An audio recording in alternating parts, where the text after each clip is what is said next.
कल हमने बताया था एक विशेष बात। तो इस कर्मकांड ग्रंथ जी की विशेषता क्या है कि इसमें 9 अधिकार हैं, लेकिन ये सभी अधिकार स्वतंत्र हैं। जैसे 14 महारणाएं हैं, ये सभी स्वतंत्र हैं। हमने अगर ज्ञान मारना शुरू कर दी तो ऐसा कुछ नहीं लगेगा कि इसका पीछे से कुछ रिलेशन है। उसी तरह इसमें भी सभी अधिकार स्वतंत्र हैं, यानी वो तो जीव कांड में हमने पढ़ा था, अभी हम कर्म कांड पढ़ रहे हैं। तो प्रथम अधिकार जो हमने पढ़ा है प्रकृति समुत्कीर्तन, जिसका नाम है, वो जो है हमारा बेस है, आधार का काम करता है। आगे के अधिकारों में उन्हीं का व्याख्यान है, इसलिए पहला अधिकार पढ़ के आगे बढ़ना आवश्यक है। पहला अधिकार नहीं पढ़ेंगे तो बाकी के अधिकार स्वतंत्र होते हुए भी हमें समझ में नहीं आएंगे। इस ग्रंथ की महानता के बारे में भी हम थोड़ा जान लें आज कि क्या है। आचार्य नेमचंद्र की महिमा देखिए। पुष्पदंत भूतवली जी का मूल ग्रंथ क्या है? षटखंडागम। उसमें कितने खंड हैं? 6 खंड हैं। और एक ग्रंथ है उसी समय का, कौन से आचार्य का है? कषाय पाहुड़ गुणधर आचार्य। हाँ, कषाय प्रावृत, कषाय पाहुड़ जो है गुणधराचार्य विरचित है।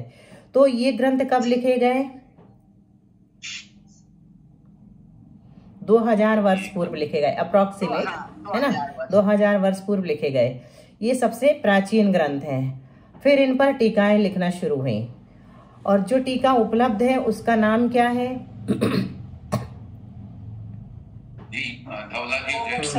धवल और जय धवल, है ना? तो षटखंडागम के जो शुरू के 5 खंड हैं उन पर जो टीका लिखी गई उसका नाम क्या है? उसका नाम धवल। हाँ, उसका नाम धवल टीका है, धवला टीका हम लोग कहते हैं। और जो महाबंध है उस पर टीका लिखी गई कि नहीं? लिखी गई शायद बहुत बाद में ना दीदी? नहीं, उस पर कोई टीका नहीं लिखी गई। क्यों नहीं लिखी गई? क्योंकि वो स्वयं अपने आप में इतना विस्तृत है कि उस पर टीका लिखने की आवश्यकता ही नहीं पड़ी।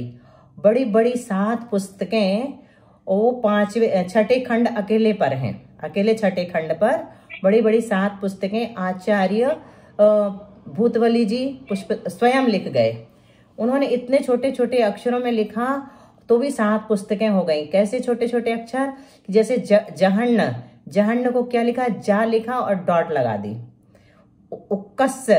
उक्कस्य को क्या लिखा? ऊ लिखा और डॉट लगा दी। तो इतना छोटे छोटे लिखने के बाद भी उसकी 7 किताबें मूल रूप में उपलब्ध हैं। उस पर टीका इसलिए नहीं लिखी गई क्योंकि वो इतना विस्तृत है कि टीकाकारों को और अधिक विस्तार करने की आवश्यकता ही महसूस नहीं हुई।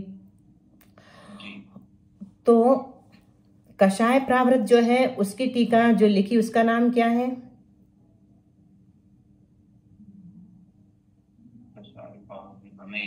धवल के बाद क्या कहते हैं अपन लोग, पता है आप लोगों को सबको?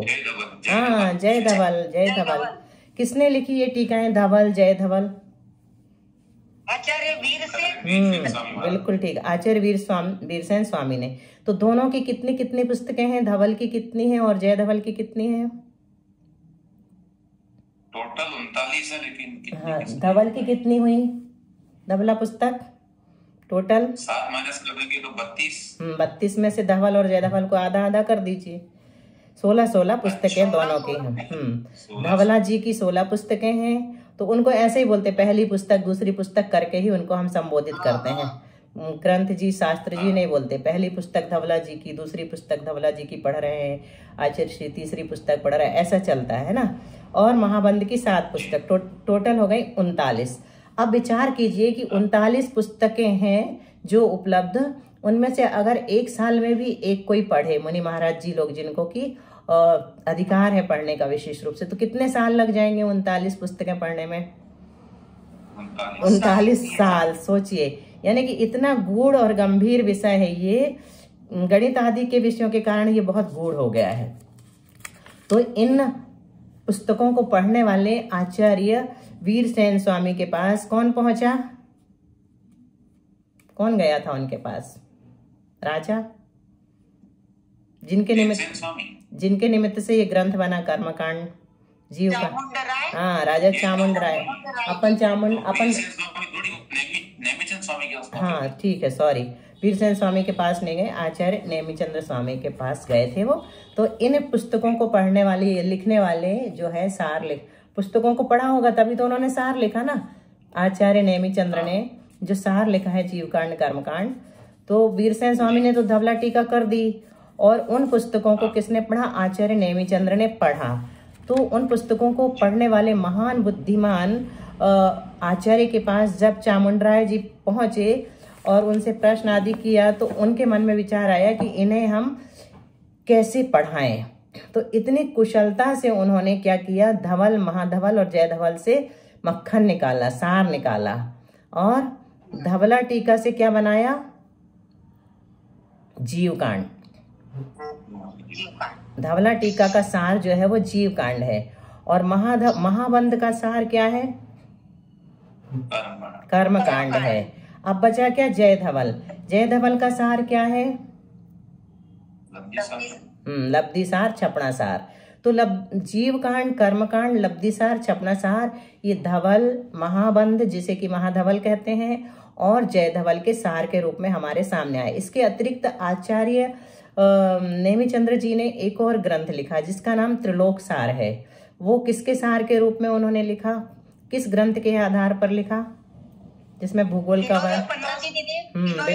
हाँ बिल्कुल ठीक, तिलोय पन्नति के आधार पर उन्होंने त्रिलोक सार ग्रंथ भी बनाया। सोचिए कितना समय दिया होगा उन्होंने अपने जीवन का, इतने बड़े बड़े ग्रंथों को पढ़ करके उनका सार हम सबके सामने रख दिया। कब रखा आचार्य वीरसेन ने? 10वीं शताब्दी में। हाँ, 10वीं शताब्दी में। अब देखिए जब ये सार सामने आ गया ना, तो लोग धवल, महाधवल और जयधवल पढ़ना भूल गए, और 10वीं से सदी से लेकर 2000 सदी तक जीवकांड, कर्मकांड, लब्धिसार, छपनासार ही पढ़े जाते रहे। उन्हीं का स्वाध्याय हो रहा है तब से लेकर अभी तक। ये इनकी महानता है। तो ये ग्रंथ मुख्य रूप से कहाँ से आए? आचार्य पुष्पदंत और भूतबली के पास। आचार्य धरसेन। आचार्य धरसेन के पास से आए। बिल्कुल ठीक, आचार्य धरसेन के पास से ये ग्रंथ आए जो आज हम पढ़ पा रहे हैं। तो ये हमारा भी अतिशय पुण्य कर्म का उदय समझिए कि आज हम इन ग्रंथों को पढ़ पा रहे हैं। और इतना बड़ा, दीदी मैं बीच में बोलना चाहूंगी, रिकॉर्डिंग चालू नहीं की है, ये बहुत रिकॉर्ड होना जरूरी था। हाँ मैंने किया है, चिंता मत करो, मैंने कर लिया है, चिंता मत। हाँ किया है। हाँ तो डाल दीजिएगा, मैं लिख रही थी, कुछ कुछ छूटा है मेरा। नहीं डाल देते हैं, सब YouTube में भी डल जाता है, हो जाता है। वंदना करती हूँ। चलिए अब अधिकार 2 का मंगलाचरण आज हम फिर से करेंगे। कल हम लोगों ने पढ़ा जरूर था परसों, लेकिन थोड़ा फास्ट चल गया। हाँ, ये धवला जी टीका में कुछ पार्ट जो है आचार्य जिनसेन स्वामी ने भी लिखा ना? धवला जी की में? हाँ, धवला जी के में तो नहीं, जिनसेन लिखा है, क्योंकि मुझे अच्छी तरह भाई याद साहब, है। मुझे ऐसा याद आ रहा है भाई साहब कि जो उत्तर पुराण वगैरह है, आदि पुराण, उसके बारे में तो नहीं उसमें तो लिखा, उसको तो लिखा ही है। शायद किसी ने पूरा किया था, एकदम नाम अचानक नहीं, उसको तो लिखा ही था। षटखंडागम के बारे में, उसके बारे में पूछ लेंगे हम विद्वानों से, हमें अभी एकदम कंफर्म नहीं लग रहा है। लिखा तो है आचार्य जिनसेन। एक बार एक जगह दर्शन करने गए थे दीदी, बुढ़ार में। तो वहाँ एक दीवार पर जो है ना बड़ा अच्छा कोई धवला जी का ही क्वेश्चन लिखा होता है, रेफरेंस बड़ा अच्छा, ध्यान नहीं आ रहा क्या था वो चीज, और उसमें नीचे लिखा जिनसेन और ग्रंथ का नाम लिखा धवला। तो मैं बड़ा कंफ्यूज हुआ, मैंने उनसे कहा कि ये तो गलत लिखा, आप लोगों ने इसको सुधारिए। आचार्य वीरसेन स्वामी इसके करते हैं, लेकिन बहुत बाद में जब मुझे पता पड़ा तो इतना पश्चाताप हुआ कि मैंने उनसे ऐसा क्यों कह दिया, जबकि सत्य ये है कि जिनसेन स्वामी ने पाठ पूरा किया। वो पता कर लेंगे अपन। पढ़ा है हमने कहीं पर, ये कौन से शास्त्र में पढ़ा है ये तो नहीं पता, लेकिन पढ़ा है हमने, अपन पता कर लेंगे। पढ़ा तो हमने भी है, लेकिन कौन सा ग्रंथ किया है इसमें थोड़ा सा अब भी कंफ्यूजन हो रहा है, क्योंकि महापुराण, उत्तर पुराण आदि के बारे में भी, व्याकरण के बारे में भी आता है, पाणिनि व्याकरण के बारे में भी आता है। छहडाला में पढ़ा था दीदी हमने। तो अपन देख लेंगे छहडाला आदि का भी नहीं मुनिराज ने दिया हुआ था। प्रामाणिक ग्रंथ से देख लेंगे। थोड़ा सा म्यूट करिए, दूसरे टाइप की आवाज आ रही है भैया। चलिए मंगलाचरण से फिर से शुरू करते हैं। अच्छा, और अब हम आज से, क्योंकि हमारा कर्मकांड का विषय अब लेंथी रहेगा, ज्यादा रहेगा, तो सब लोगों से नहीं पढ़वाएंगे। एक गाथा जो क्रम है उसी के अनुसार भैया के बाद सिर्फ एक व्यक्ति पढ़ेंगे, और फिर दूसरी गाथा दूसरे, क्रम वही रहेगा। अभी आज तो हम लोग रिवीजन के साथ चलेंगे, तो भैया और हम ही पढ़ेंगे। नमियून नेमि चंदम असहाय परक्कमं महावीरम बंधुदय सत्यजुत्तम ओघादेशे थवं वोच्छम। भैया आप पढ़ेंगे। असहाय परक्कमं महावीरं बंधुदय सत्यजुत्तम ओघादेशे थवं वोच्छम। मैं नेमिचंद्र आचार्य असहाय, किसके लिए असहाय शब्द दिया? तो कर्म रूप बैरी के जीतने में असहाय, अर्थात किसी दूसरे की सहायता की अपेक्षा जिसमें नहीं है, ऐसे पराक्रमम, पराक्रम वाले, तथा महावीरम, महावीर अर्थात वंदन करने वालों को मनवांछित फल के देने वाले, विशिष्ट ई लक्ष्मी राती यानी देने वाले, महान विशिष्ट लक्ष्मी को जो देने वाले हैं, ऐसे नेमि चंदम, नेमिना तीर्थंकर रूपी चंद्रमा को नमयून नमस्कार करके, ओघा देशे गुणस्थान और मारणा स्थानों में, ओघा देशे दोनों में सप्तमी का एक सप्तमी लगी हुई है, में ओघ और आदेश में, कर्मों के बंध उदय सत्यजुत्तम, बंध उदय और सत्व को बताने वाले, स्थवम यानी स्तव स्वरूप ग्रंथ को वोच्छम अर्थात कहूंगा, ऐसा आचार्य नेमिचंद्र ने यहाँ पर प्रतिज्ञा की। तो असहाय किस अपेक्षा से कहा? जिन्हें कर्म रूपी वैरी को जीतने के लिए अन्य किसी सहायता की आवश्यकता नहीं है, और जो पराक्रम से सहित हैं, मनवांछित अर्थ के प्रदाता हैं, इसलिए महावीर हैं, महान विशिष्ट लक्ष्मी को देने वाले। और मंगलाचरण में इष्ट देव को नमस्कार यानी चंद्रमा के समान शीतल नेमिनाथ तीर्थंकर को नमस्कार करता हूँ, ऐसा कह करके किया।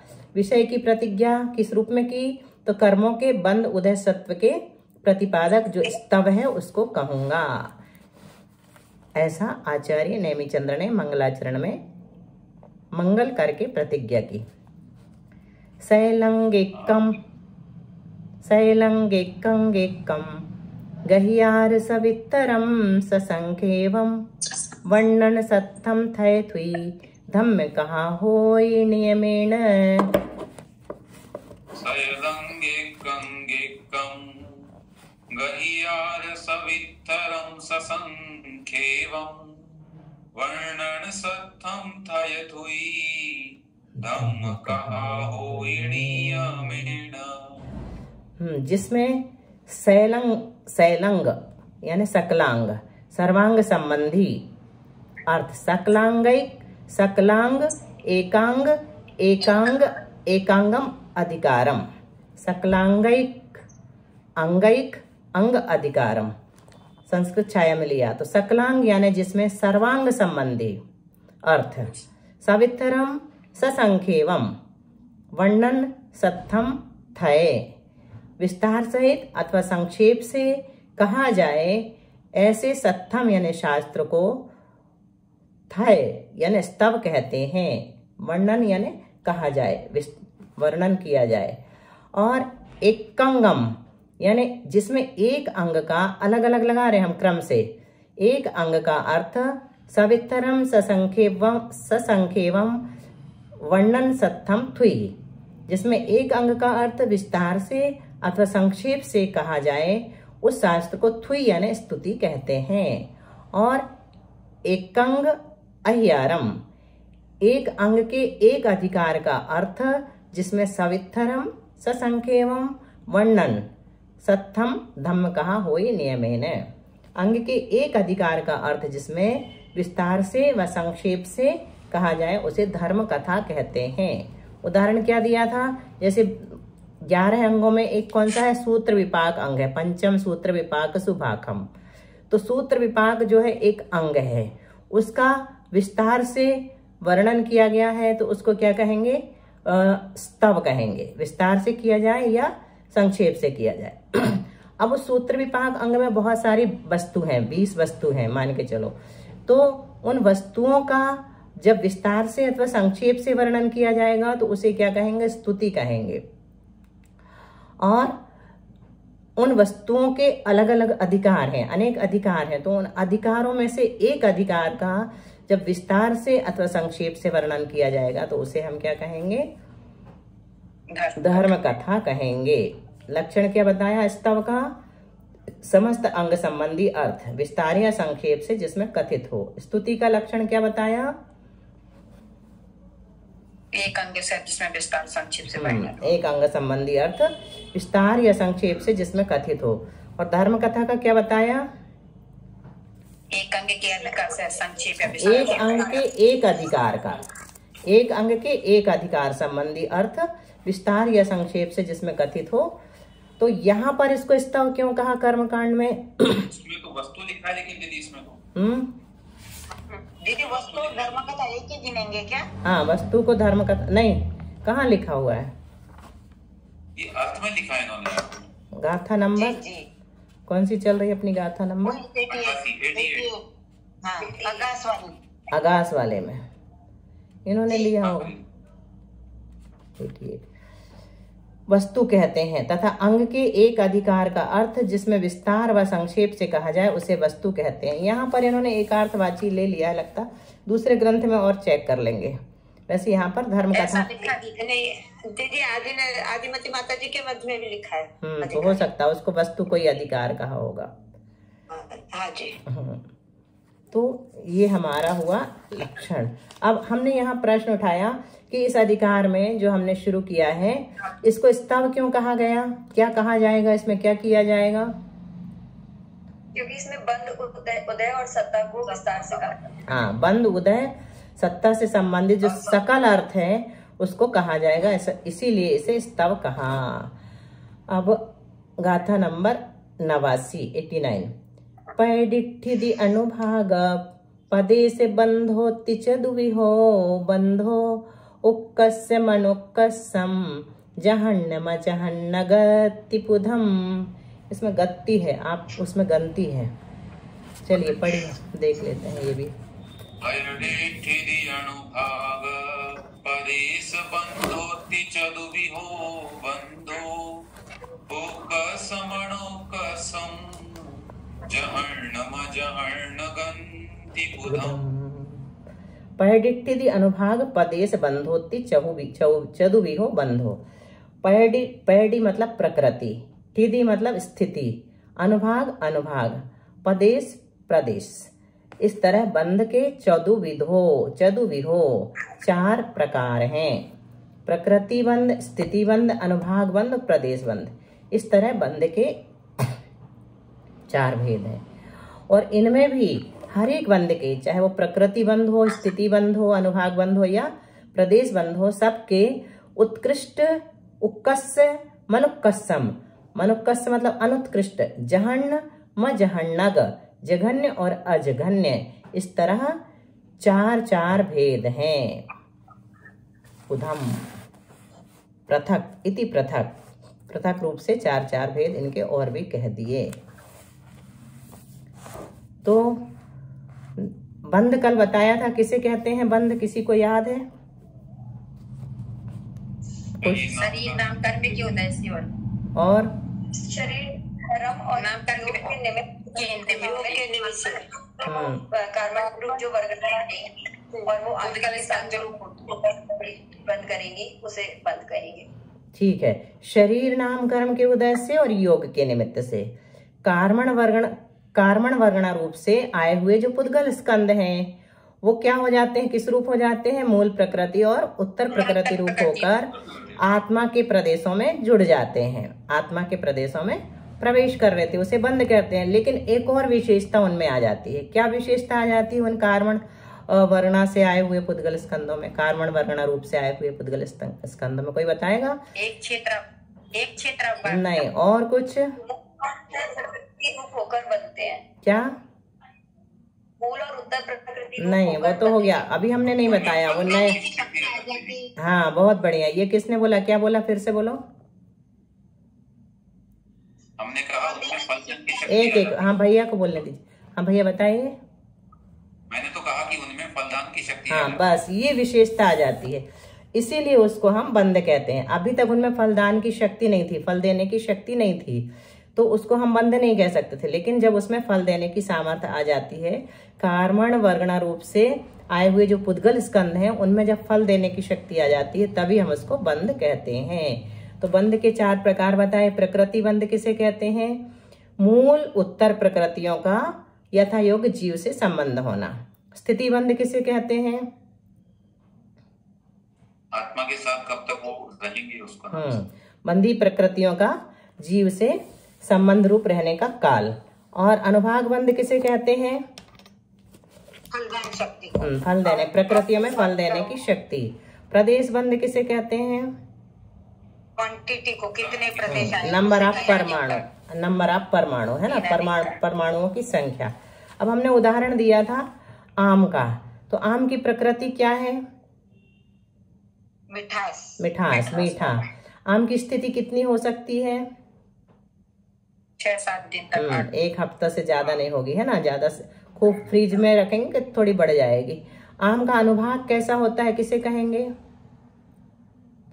कितनी मिठास है उसमें, कम या ज्यादा, कितना, बस कितना ये देखना, कितनी अधिक मिठास है या कितना स्वादिष्ट है। और आम के प्रदेश किसे कहेंगे? जितना उसका आकार है, नहीं, उसमें स्कंद कितने होते हैं? कितने होंगे स्कंद उसमें? सैकड़ों हो सकते हैं, हाँ, असंख्यात भी हो सकते हैं, हाँ। और स्लाइस देखेंगे तो अनेकों हो जाएंगी। अब हमने मति ज्ञानावरण की लगाई थी। मति ज्ञानावरण की प्रकृति क्या है? मति ज्ञान को आवृत करना, मति ज्ञान को आवृत करने की है। और मति ज्ञानावरण की स्थिति कितनी है? 30 कोड़ा कोड़ी सागर। हाँ, 30 कोड़ा कोड़ी सागर। अनुभाग क्या है? 4 प्रकार का।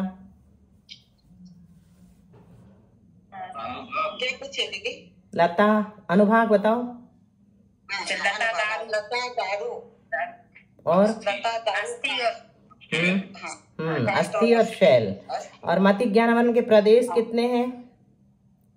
प्रदेश किसे कहेंगे? कितने नहीं, मति ज्ञानावरण के प्रदेश किसे कहेंगे? तो मति ज्ञानावरण रूप परिणत जो कर्म परमाणु हैं, उनकी संख्या को हम प्रदेश कहेंगे। अच्छा, कोई बताएगा कि कर्म किसे कहते हैं? हमने बंध तो पढ़ लिया, लेकिन कर्म नहीं पढ़ा।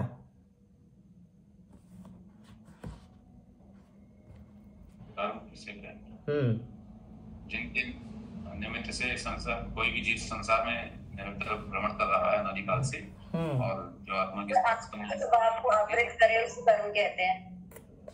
मतलब है, सामान्य रूप से हम कहेंगे तो कार्मण वर्गणा, यानी कर्म रूप होने योग्य कोई पार्टिकल, मतलब कोई फिजिकल मैटर है, वही कर्म कहलाता है। मतलब वो एक्सटर्नल एक वस्तुभूत फैक्टर है। कार्मण वर्गणा, हाँ, मतलब ऐसी अवस्था जो आत्मा के राग द्वेष रूप परिणामों का निमित्त पाकर के फल देने में सक्षम, बस इसी को कहेंगे कर्म। तो कार्मण वर्णा जो कर्म के रूप में परिणत होती है, जो ज्ञानावर्णादि रूप परिणत होती है, वो शक्ति ही कर्म रूप पढ़ती है। अब उत्कृष्ट आदि 4 प्रकार के बताए भेद इन्हीं के। तो कौन कौन से बताए? उत्कृष्ट, अजघन्य। उत्कृष्ट किसे कहते हैं? सबसे अधिक। कितने भेद हो सकते हैं उत्कृष्ट? अच्छा, 1 मिनट। उत्कृष्ट के कितने भेद हो सकते हैं? उत्कृष्ट का एक ही भेद होता है। उत्कृष्ट का एक ही भेद होता है। अनुत्कृष्ट के कितने भेद हो सकते हैं? जितने टोटल है उसमें उत्कृष्ट को हटाने के अलावा बाकी सब जगह हाँ, से लेकर के, और उत्कृष्ट को छोड़ दीजिए, बाकी सारे अनुत्कृष्ट कहलाते हैं। और जघन्य के कितने भेद हो सकते हैं? एक ही होता है, सबसे अल्प, है ना। और अजघन्य के कितने भेद होते हैं? जघन्य को छोड़कर शेष सबको हम ग्रहण कर लेते हैं। हमने उदाहरण दिया था, जैसे कर्म का न्यूनतम स्थिति बंध 10 समय है और अधिकतम स्थिति बंध 1000 समय है, तो शेष 11 से लेकर 999 तक क्या कहलाएंगे? मध्यम विकल्प होते हैं। तो यहाँ पर हम उत्कृष्ट स्थिति बंद लेंगे तो क्या कहलाएगा? 1000। और जघन्य लेंगे तो कितना कहलाएगा? 10। और अनुत्कृष्ट लेंगे तो कितना कहलाएगा? 10 से लेकर के 999, 1000 नहीं लेना। और अजघन्य में कितना आएगा? 11 से 1000 तक सारे आ जाएंगे। तो इसी प्रकार अनुभाग बंद और प्रदेश बंद के भी 4 भेद अपने को करने हैं। ये जो बताए हैं इसी तरह अनुभाग के भी और प्रदेश बंद के भी 4। प्रकृति बंद के होते हैं कि नहीं होते 4 भेद? नहीं होते है ना। प्रकृति के नहीं होते, उत्कृष्ट अनुत्कृष्ट हाँ क्या लिखा है? हर एक के होते हैं, लेकिन स्थिति के बनेंगे, प्रकृति के नहीं बनेंगे, स्थिति के बनेंगे, अनुभाग के बनेंगे और प्रदेश के बनेंगे। प्रकृति बंद के उत्कृष्ट आदि 4 भेद नहीं होते हैं। आगे बताएंगे वो किस अपेक्षा से वहां लिखा है। अब देखते हैं अगली गाथा। सादि अनादि ध्रुवोय बंधो दुजेठमादिषु नानेगम जीवम पड़ी ओघादे से जहाजोगम। सादि अनादि ध्रुवोय बंधो दुजेठमादिषु नानेगम जीवम पड़ी ओघादे से जहाजोगम। विजया जी आप पढ़िए बस अभी। जी दीदी। सादि अनादि ध्रुवोय बंधो दुजेठमादिषु नानेगम जीवम पड़ी ओघादे से जहाजोगम। अच्छा ये गाथा भी हो गई थी, हम सोचे नहीं हुई थी। चलो ठीक है कोई बात नहीं। उत्कृष्ट हो गई थी इसीलिए मैं नहीं बोल रही थी। हाँ हम समझे थे कि नहीं हो पाई थी। उत्कृष्ट आदिक भेदों के भी जेठमादिषु मतलब उत्कृष्ट आदिक भेदों के भी जेठमादिषु। पारुल जी कल पूछ रही थी, ठीक है। उसका अर्थ क्या है? जेठमादिषु मतलब उत्कृष्ट आदि भेदों के भी। सादी का अर्थ होता है जिसका छूटकर पुनः बंद हो। अनादि मतलब अनादि काल से जिसके बंद का अभाव ना हुआ हो। जिस बंद का अभाव नहीं होता वो अनादि कहलाता है। और ध्रुव अर्थात जिसका निरंतर बंद हुआ करे वो ध्रुव कहलाता है। और अध्रुव अर्थात जो अंतर सहित बंद हो। इस प्रकार 4 भेद हैं। नानेगम जीवम पड़ी नाना जीवों की अपेक्षा, नानेगम मतलब नाना जीवों की अपेक्षा, और एगम पड़ी मतलब एक जीव की अपेक्षा। नानेगम से 2 निकलेगा, नाना एगम जीवम पड़ी, नाना जीवों की अपेक्षा और एक जीव की अपेक्षा से। ओघादे से गुणस्थान और मारण स्थानों में जहाजोगम यथासंभव घटित कर लेना चाहिए। तो ये हमने देख लिया था कल। अब चलते हैं आगे। तिथि अनुभाग पदेशा गुण पड़िवन्ने सुजेसिमो कस्सा तेसि मनुक्कसो चौ विहो चाहन्ने विएमेवे। भैया कहाँ गए? तिथि अनुभाग पदेशा गुण पड़िवन्ने सुजेसिमो कस्सा तेसि मनुक्कसो चौ विहो चाहन्ने विएमेव। तिथि अनुभाग पदेशा गुण पड़िवन्ने सुजेसिमो कस्सा तेसि मनुक्कसो चौ विहो जहन्नो विएमेव। सादा वंदना। जहन्नेवी है, जहन्नेवी। चलो पारुल तुम और पढ़ लो एक गाथा, फिर उसके बाद दूसरे 2 लोग पढ़ेंगे। तिथि अनुभाग पदेशा गुण पड़िवन्ने सुजेसिमो कस्सा तेसि मनुक्कसो चौ विहो जहन्ने विएमेव। गुड़ पड़िवन्नेसु। गुड़ पड़िवेसु मतलब गुड़ पड़िवन्नेसु मतलब गुण प्रतिपन्न, अर्थात सातिशय, मिथ्या दृष्टि, सासदन आदि ऊपर ऊपर के गुण स्थानवर्ती जीवों में, जो गुण स्थानों को, विशेष गुण स्थानों को प्राप्त होने की अपेक्षा से यहाँ पर गुण परिवन्नेषु शब्द डाला है। तो उन जीवों में जिन कर्मों का स्थिति अनुभाग प्रदेश बंध उत्कृष्ट होता है, जेसिम यानी जिन कर्मों का, उक्कसा उत्कृष्ट होता है, क्या, स्थिति अनुभाग पदेशा स्थिति अनुभाग प्रदेश बंध उत्कृष्ट होता है, तेसिम यानी उन्हीं कर्मों का, अनुक्कसो अनुत्कृष्ट स्थिति अनुभाग प्रदेश बंध चौविहो 4 प्रकार का होता है। कौन कौन सा 4 प्रकार का? सादि अनादि ध्रुव अध्रुव के भेद से, एमेव अजहण्येवी, इसी तरह जिन कर्मों का स्थिति अनुभाग प्रदेश बंध ऊपर ऊपर के गुण स्थानों में जघन्य पाया जाता है, उन्हीं कर्मों का अजघन्य बंध 4 प्रकार का होता है। आया थोड़ा बहुत समझ में? उत्कृष्ट और जघन्य बंध सादी और अध्रुव ही होते हैं। जो उत्कृष्ट बंध होता है और जघन्य बंध होता है वो सादी और अध्रुव ही होंगे। क्यों? इसका कारण क्या है? क्योंकि किसी विशिष्ट समय ही प्रारंभ होते हैं और कुछ समय होकर समाप्त हो जाते हैं। जैसे उत्कृष्ट बंध होगा किसी भी कर्म का, कल्पना कीजिए गोत्र कर्म है ना, तो गोत्र कर्म का उत्कृष्ट बंध कब होगा? हर समय तो हो नहीं सकता। तो जिस समय गोत्र कर्म की बंध विच्छुत्ति होती है, अभी हम आगे जाके पढ़ेंगे ये शब्द बार बार, तो जिस समय बंध विच्छुत्ति होती है किसी भी कर्म की, उस समय उस कर्म का उत्कृष्ट बंध या जघन्य बंध होता है। तो अशुभ कर्म होगा तो ऊपर के गुण स्थानों में उसका जघन्य बंध होगा, अशुभ कर्म होगा तो ऊपर के गुण स्थानों में विशुद्धि अधिक होती ना, तो उसका उत्कृष्ट बंध होता है। और कुछ जिन प्रकृतियों का उत्कृष्ट स्थिति अनुभाग प्रदेश बंध विशिष्ट गुण सहित मिथ्या दृष्टि या सासदन आदि गुण स्थानों में पाया जाता है, उन्हीं का अनुत्कृष्ट बंध 4 प्रकार का होता है। शेष प्रकृतियों के अनुत्कृष्ट का मात्र सादी और अध्रुव बंध होता है। क्या कह रहे हैं? हो गया है। चलिए जिनवाणी स्तुति कर लीजिए। कल दोबारा करा दीजिएगा। हाँ, इसको फिर से करना पड़ेगा क्योंकि ये थोड़ा समझने जैसी है। कर लेंगे। रिकॉर्डिंग में डाल दीजिएगा। हाँ, डाल देंगे। सदा दे तो हो